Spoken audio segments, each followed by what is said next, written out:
দেখো 2023 বিধানসভা নির্বাচন আমরা আইপিএফটি একটা রিজনাল পলিটিক্যাল পার্টি 2018 বিধানসভা নির্বাচনেও আমরা বিজেপির সঙ্গে অ্যালায়েন্সে ছিল।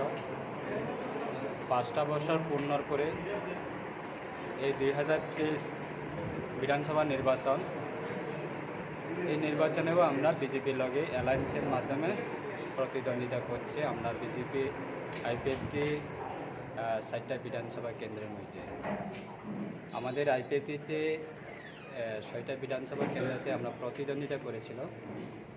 তো 6টার মধ্যে আমরা আইপিএফটি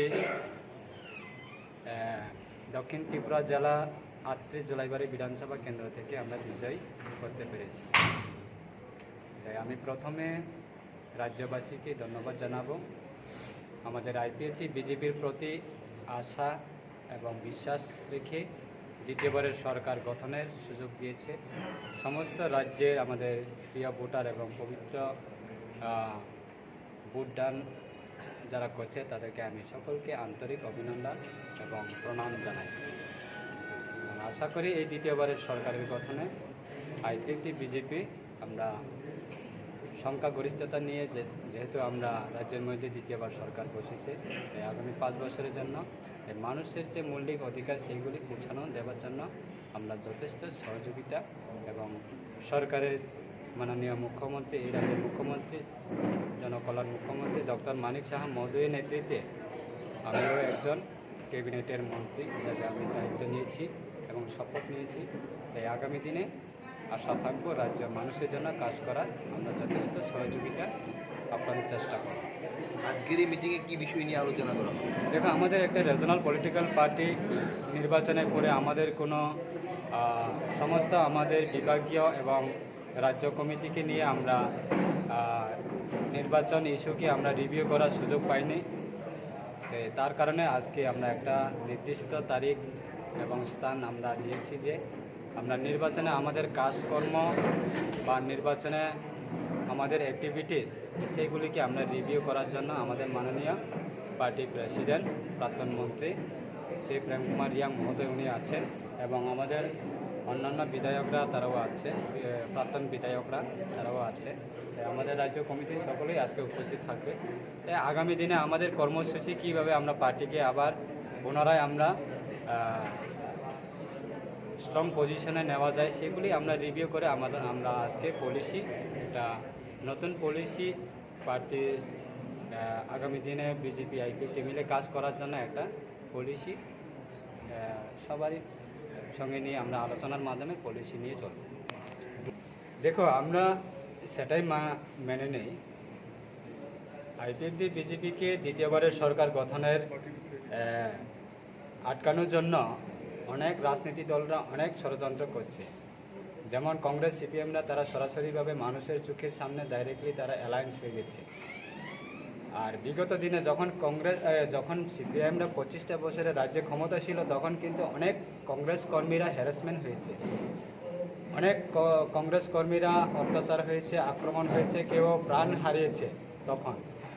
তখন প্রধান বিরোধী দল হিসাবে পরিচিত ছিল কংগ্রেসরা যখন সিপিএমের শাসক সময়ে।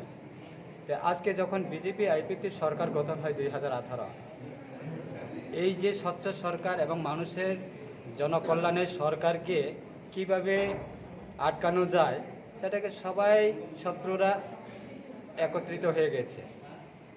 কেউ সরাসরি অ্যালায়েন্স করছে, কেউ ইন্টারনালি অ্যালায়েন্স হচ্ছে। তো এই জায়গাতে আমরা এই ষড়যন্ত্রকারীর হাতে আমরা শিকার হয়েছি।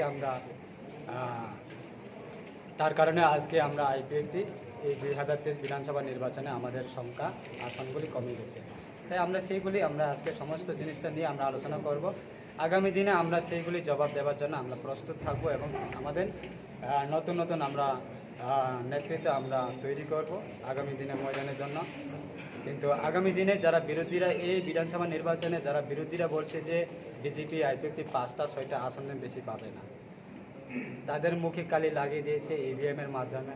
তারা এক্সিট পোলকে বিশ্বাস করতো না যে এক্সিট পোল সেইগুলি বিজেপি কেন্দ্র যেহেতু সরকার আছে কোটি কোটি টাকা দিয়ে মিডিয়াকে তারা কিনে তারা এক্সিট পোল তৈরি করছে। আমরা এই এক্সিট পোলকে আমরা বিশ্বাস করবো না, আমরা ইভিএমকে বিশ্বাস করি।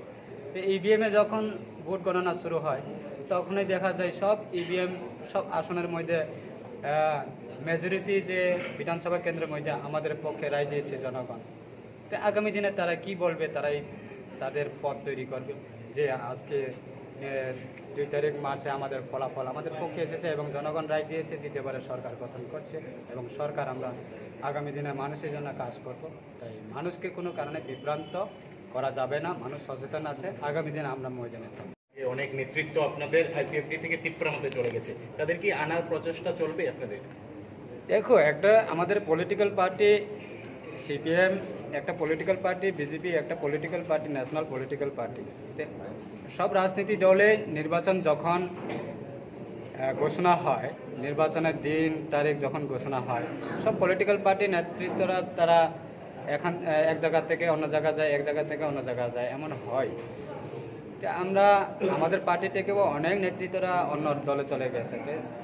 আমার বক্তব্য হচ্ছে, আমার আদর্শ যদি ঠিক থাকে মানুষ অবশ্যই বিশ্বাস করবে, আদর্শ যদি ঠিক না থাকে মানুষ কোনোদিনই বিশ্বাস করবে না।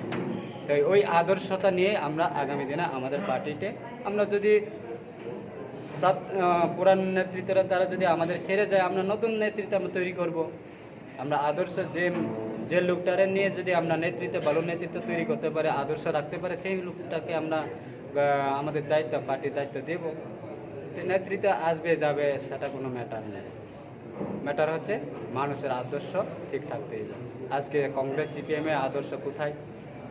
একদিন ছিল সিপিএম 25 বছর শাসকে যখন ছিলেন তখন কংগ্রেসটা বিরোধী দল ছিল, আজকে তারা এক হয়ে একটা মঞ্চে বসে বিজেপির বিরুদ্ধে তারা কথা বলছে। তাদের আদর্শ বা নীতি কোথায়?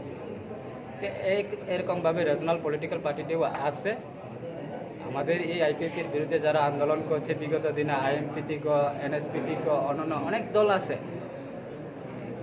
তো এই দলগুলি নিজের আদর্শ নিজে হারিয়ে ফেলে মানুষের জন্য কাজ কি করবে, সেটাই আগামী দিনে মানুষ জবাব দেবে।